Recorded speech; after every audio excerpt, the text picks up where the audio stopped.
नमस्कार दोस्तों। और आज की कहानी राजस्थान के अलवर की है। अलवर में ही एक और जगह है भिवाड़ी। तो इसी भिवाड़ी में एक परिवार रहा करता था। 4 लोगों का छोटा सा परिवार था।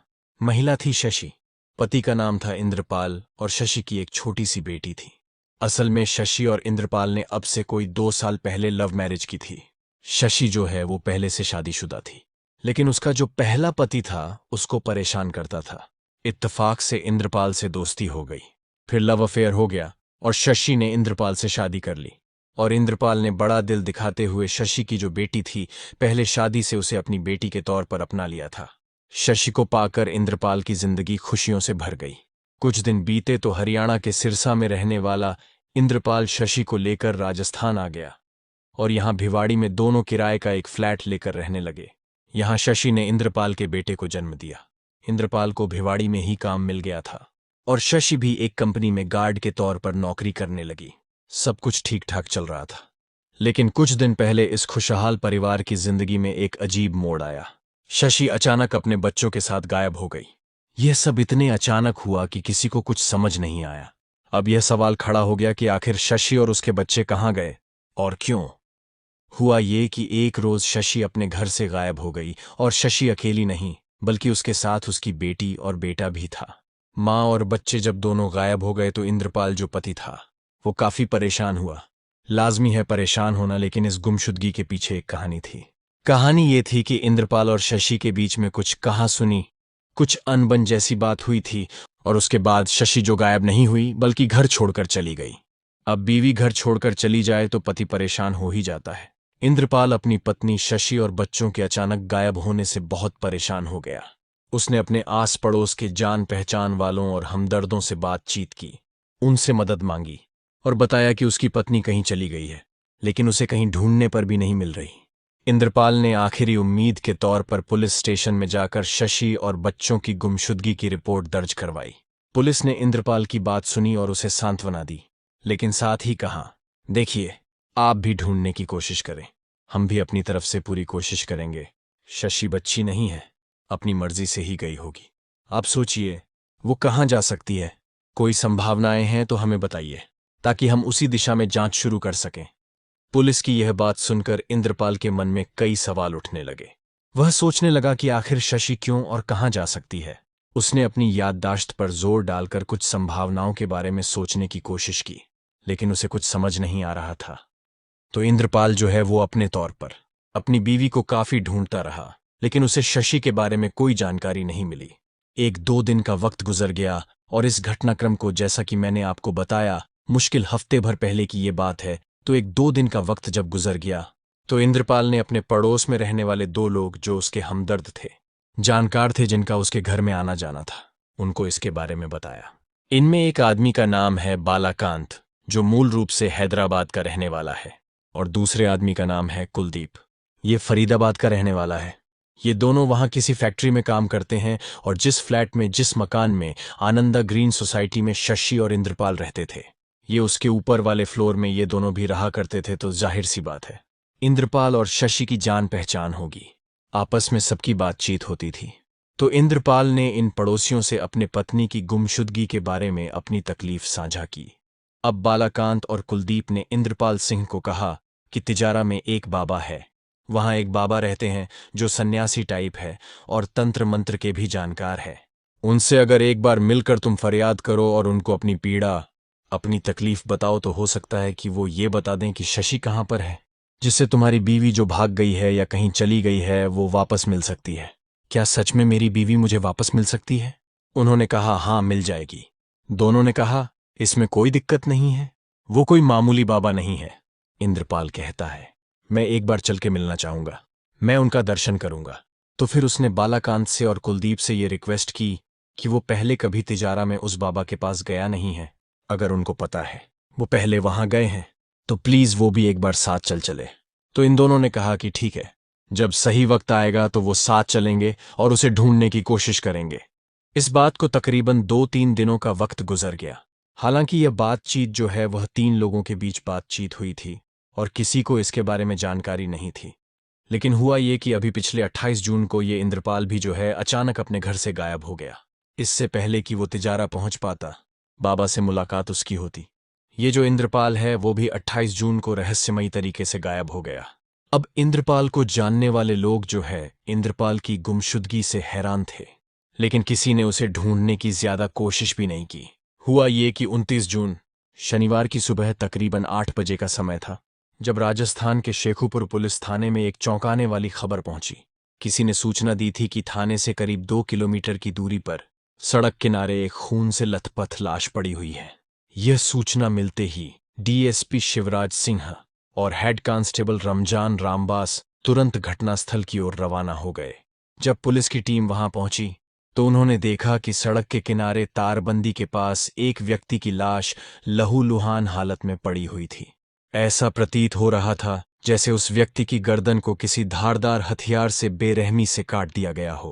पुलिस की नजर वहां पड़े खून से सने कुछ और सुरागों पर भी गई।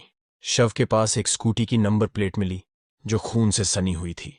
इससे कुछ कदम की दूरी पर, करीब 10 फीट दूर, एक सफेद रंग का पतला तौलिया पड़ा था जिस पर खून के निशान थे। ऐसा लगा जैसे किसी ने इसे जल्दबाजी में इस्तेमाल किया हो।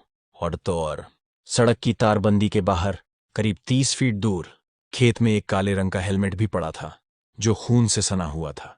पुलिस ने इन सारे सबूतों को बड़ी सावधानी से अपने कब्जे में ले लिया और मौके पर हत्या का मामला दर्ज करते हुए तफ्तीश शुरू कर दी। पुलिस ने घटनास्थल के आसपास की तलाशी ली तो उन्हें सैनिक कृषि फार्म हाउस के सामने एक बिना नंबर की स्कूटी भी खड़ी मिली।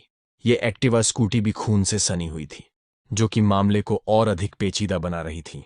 इस दौरान पुलिस को मृतक की पहचान के लिए उसकी तलाशी भी लेनी पड़ी, लेकिन मृतक के कपड़ों में कोई ऐसी चीज या दस्तावेज नहीं मिले जिससे उसकी पहचान की जा सके। तब पुलिस ने घटनास्थल पर मिली स्कूटी की नंबर प्लेट के आधार पर वाहन मालिक का पता लगाने की कोशिश की। कुछ समय की मशक्कत के बाद पुलिस को पता चला कि वह स्कूटी इंद्रपाल नाम के एक व्यक्ति की थी। इस प्रकार मृतक की पहचान इंद्रपाल के रूप में हो गई। मामले की जांच को आगे बढ़ाने के लिए पुलिस ने इंद्रपाल के मोबाइल फोन की कॉल डिटेल्स निकलवाई। कॉल डिटेल्स की जांच के दौरान पुलिस को पता चला कि इंद्रपाल की शशि नाम की एक महिला के साथ लगातार बातचीत हो रही थी। दोनों के बीच गहरी बातचीत हो रही थी, लेकिन अचानक से यह बातचीत बंद हो गई थी। हालांकि कॉल डिटेल्स की ओर जांच करने पर पुलिस को कुछ ऐसे संदिग्ध नंबरों की जानकारी भी मिली जिन पर इंद्रपाल ने अक्सर बातचीत की थी। ये नंबर पुलिस की नज़र में संदिग्ध थे क्योंकि इनका कोई स्पष्ट या सामान्य संबंध इंद्रपाल के जीवन से नहीं जुड़ता था। इससे यह संदेह पैदा हुआ कि इन नंबरों के पीछे कोई साजिश या गुप्त योजना हो सकती है। पुलिस को शक था कि इन संदिग्ध नंबरों का संबंध इस हत्या से हो सकता है। इन्हीं सब बातों की कड़ी को जोड़ते हुए पुलिस ने इंद्रपाल के घर का रुख किया, जो बनबीरपुर खुशखेड़ा में स्थित था। वहां पहुंचकर पुलिस ने आस पड़ोस के लोगों से इंद्रपाल और उसकी पत्नी के बारे में पूछताछ शुरू की। पुलिस ने इंद्रपाल के घर पर पड़ोसियों से पूछताछ की। जब उन्होंने पड़ोसियों से इंद्रपाल और उसकी पत्नी के बारे में जानकारी जुटाई तो एक चौंकाने वाला खुलासा हुआ। पता चला कि जिस महिला के साथ इंद्रपाल की गहरी बातचीत चल रही थी वह कोई और नहीं बल्कि उसकी पत्नी शशि थी। यह जानकारी पुलिस के लिए काफी महत्वपूर्ण और चौंकाने वाली थी। शशि का नाम पहले ही इंद्रपाल की कॉल डिटेल्स में आया था, लेकिन यह स्पष्ट नहीं था कि वह कौन थी। अब यह स्पष्ट हो गया कि शशि इंद्रपाल की पत्नी थी और पड़ोसियों से और जानकारी जुटाने के बाद पुलिस ने यह भी जाना कि शशि और इंद्रपाल के बीच अक्सर झगड़े होते थे और लेकिन कुछ दिनों से इंद्रपाल की पत्नी और बच्चे नजर नहीं आ रहे थे, जिससे स्थिति और रहस्यमय हो गई थी। पुलिस ने जब आस पड़ोसियों से पूछा कि आखिरी बार उन्होंने इंद्रपाल की पत्नी और बच्चों को कब देखा था तो कई लोगों ने बताया कि वे पिछले हफ्ते से गायब थे।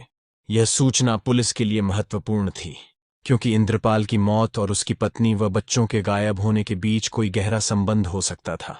यह स्थिति पुलिस के लिए अब और भी जटिल हो गई थी क्योंकि इंद्रपाल की हत्या और उसकी पत्नी शशि का रहस्यमय तरीके से गायब होना एक गहरी साजिश की ओर इशारा कर रहा था। पुलिस ने मामले की जांच को और भी गहराई से करने का निर्णय लिया ताकि सच्चाई सामने आ सके और मामले को सुलझाया जा सके। इंद्रपाल के मोबाइल नंबर पर आखिरी फोन कुलदीप नाम के व्यक्ति से आया था। कुलदीप का पता भी इंद्रपाल के सोसाइटी में ही मिला। पुलिस ने कुलदीप के घर का दौरा किया और पड़ोसियों से पूछताछ की। पता चला कि वारदात के दिन से कुलदीप और उसके साथी बालाकांत, जो हैदराबाद का रहने वाला था, दोनों फरार थे। यह जानकारी पुलिस के लिए नई दिशा थी, जिससे यह साफ हुआ कि वारदात के समय इन दोनों की मौजूदगी महत्वपूर्ण हो सकती है। साथ ही इंद्रपाल की पत्नी शशि भी वारदात से लगभग 15 दिन पहले से गायब थी। पड़ोसियों से मिली एक और महत्वपूर्ण जानकारी यह थी कि शशि की कई लोगों से दोस्ती थी। नियमित रूप से इंद्रपाल के घर लोगों का आना जाना था। यह भी पता चला कि इंद्रपाल और शशि के बीच इस दोस्ती को लेकर अक्सर अनबन होती रहती थी। पुलिस ने शशि का मोबाइल नंबर निकाला और उसकी कॉल डिटेल्स की जांच की। इससे पुलिस को पता चला कि शशि के पड़ोस में रहने वाले दो लोग, कुलदीप और बालाकांत, के साथ उसकी अक्सर बातचीत होती थी। खासकर इंद्रपाल की हत्या के दिन और उसके पहले और बाद के दिनों में शशि की इन दोनों से लगातार बातचीत चल रही थी। इस बातचीत की फ्रीक्वेंसी और लहजा देखकर पुलिस को यह संदेह हुआ कि शशि का कुलदीप और बालाकांत के साथ कोई गहरा और खास रिश्ता हो सकता है। ये रिश्ता महज दोस्ती का नहीं बल्कि किसी और तरह की इनक्लावमेंट का हो सकता था। अब पुलिस ने इस नई जानकारी के आधार पर जांच को और तेज किया और कुलदीप और बालाकांत की भूमिका की गहराई से पड़ताल शुरू की। पुलिस का मानना था कि इंद्रपाल की हत्या के पीछे कोई बड़ी साजिश हो सकती है, जिसमें शशि और उसके करीबी लोग शामिल हो सकते हैं। इस गुत्थी को सुलझाने के लिए पुलिस ने हर पहलू पर ध्यान केंद्रित किया और सुरागों को जोड़ने की कोशिश की, जिसमें शशि के और भी लोगों से इन्वॉल्वमेंट के बारे में पुलिस को पता चला। अब पुलिस ने शशि का मोबाइल नंबर निकाला और जब शशि का मोबाइल नंबर निकाला तो पुलिस ये देखकर चौंक गई, हैरान रह गई कि शशि के पड़ोस में रहने वाले जो दो लोग हैं और कुलदीप, उनसे शशि की बड़ी अक्सर बातचीत होती थी। और जिस दिन इंद्रपाल की हत्या हुई उस दिन, उसके पहले वाले दिन, उसके बाद शशि की लगातार इंद्रपाल और बालाकांत से बातचीत हो रही थी। तो ये चीज इंडिकेट कर रही थी कि शशि का कोई ना कोई रिलेशन बालाकांत और कुलदीप से भी है, जो इंद्रपाल के पड़ोसी हैं। और रिलेशन ऐसा वैसा नहीं है। जिस तरह से बातचीत की फ्रीक्वेंसी थी और बातचीत का जो लहजा था, उसे देखकर पुलिस को लग रहा था कि शायद इनके बीच में कोई रिलेशनशिप वाली बात भी है। ऐसे में पुलिस ने बालाकांत और कुलदीप को पकड़ने की कोशिश की। उनको पकड़ने के लिए जाल बिछाया। ये दोनों लोग जो वहां रहते थे पड़ोस में, वो दोनों गायब हो गए घर से। अब पुलिस का शक जो है बालाकांत और कुलदीप पर और गहरा गया। पुलिस ने अब अपने मुखबिरों की मदद ली, टेक्निकल सर्विलांस की मदद ली। इसके बाद पुलिस ने एक टीम बनाकर तीनों को खुशखेड़ा में ही एक किराए के मकान से गिरफ्तार कर लिया। तो उन्होंने कबूल कर लिया कि शशि की गुमशुदगी में भी उनका हाथ है और इंद्रपाल का कत्ल भी उन्होंने ही किया है। उन्होंने ये बताया कि शशि के साथ उनके रिलेशनशिप थे। आप देखिए कितनी हैरानी वाली बात है। 2 साल पहले लव मैरिज हुई। 2 साल के बाद उस शशि के साथ सिर्फ एक आदमी के नहीं बल्कि एक ही फ्लैट में रहने वाले 2 लोग जो एक दूसरे के दोस्त हैं, उन दोनों के रिलेशन शशि के साथ थे। और जब दोनों ने ये बात कबूली तो पुलिस ने कहा कि ठीक है, शशि से रिलेशन थे। लेकिन इंद्रपाल ने क्या किया? तो उन्होंने बताया कि इंद्रपाल जो है वो अक्सर उनके आड़े आता था और शशि के साथ मारपीट भी किया करता था और झगड़े अक्सर किया करता, क्योंकि ये दोनों शशि के घर उससे मिलने जाया करते थे। और जब इंद्रपाल घर में नहीं होता था, जब उसके घर जाते, तब इंद्रपाल को इसकी जानकारी मिलती थी तो घर में क्लेश होता था, लड़ाई झगड़ा होता था। तो इसीलिए शशि ने ये प्लानिंग की थी कि वो घर छोड़कर चली जाएगी और मौका देखकर हम दोनों इंद्रपाल की हत्या कर देंगे। तो इस पूछताछ से ये पता चला कि अपने पति इंद्रपाल की हत्या में खुद शशि भी शामिल थी, जो मुश्किल 2 साल पहले जिसने उससे लव मैरिज की थी। अब पुलिस ने शशि से भी पूछताछ की। पूछताछ करने पर उसने भी वही कहानी सुनाई। तीनों के आपस में अवैध संबंध थे। इंद्रपाल उनके बीच रुकावट बन रहा था, इसलिए उसे रास्ते से हटाने की प्लानिंग की। प्लान के मुताबिक कुलदीप और बालाकांत ने वारदात से 15 दिन पहले इंद्रपाल की पत्नी शशि को खुशखेड़ा इलाके में एक कमरा दिला दिया। शशि इंद्रपाल को बिना बताए वहां रहने चली गई। इससे इंद्रपाल ने यह समझा कि उसकी पत्नी उस छोड़कर कहीं भाग गई है। इसके बाद बालकांत और कुलदीप ने इंद्रपाल को बताया कि वो तिजारा में किसी बाबा को जानते हैं जो बता देगा कि उसकी पत्नी कहाँ है। इंद्रपाल उनके झांसे में आ गया। 28 जून की इंद्रपाल उनके साथ बाबा के पास जाने के लिए तैयार हो गया। देर शाम इंद्रपाल अपनी स्कूटी पर ही दोनों को लेकर तिजारा के लिए रवाना हुआ। सुनसान जगह देखकर दोनों इंद्रपाल को रोकते हैं और गला रेतकर उसकी हत्या कर देते हैं। हत्या करने के बाद दोनों वहां से अपनी स्कूटी लेकर फरार हो गए और इंद्रपाल की बाइक और इंद्रपाल की लाश पड़ी रह गई। उन दोनों को पूरा यकीन था कि वह पकड़े नहीं जाएंगे, क्योंकि सुनसान जगह पर उन्होंने घटना को अंजाम दिया था और कोई उनकी दुश्मनी के बारे में और इंद्रपाल की बीवी शशि से उसके अफेयर के बारे में नहीं जानता है तो यह राज कभी बाहर नहीं आएगा। लेकिन हर कातिल वाकई जब भी इस तरह का अपराध करता है तो वह वाकई बहुत बड़ा बेवकूफ होता है, जिसे लगता है कि वह कभी पकड़ा नहीं जाएगा। अब शशि, कुलदीप और बालाकांत कानून के शिकंजे में थे। उन्हें समझ में आ गया था कि उनके गुनाह का अंजाम क्या होगा। शशि, जो कभी अपने प्यार के लिए सब कुछ छोड़ चुकी थी, अब एक खौफनाक सच्चाई का सामना कर रही थी। वह जेल की सलाखों के पीछे बैठी अपने किए पर पछता रही थी, लेकिन उसके पास अब पछताने के अलावा कोई चारा नहीं बचा था।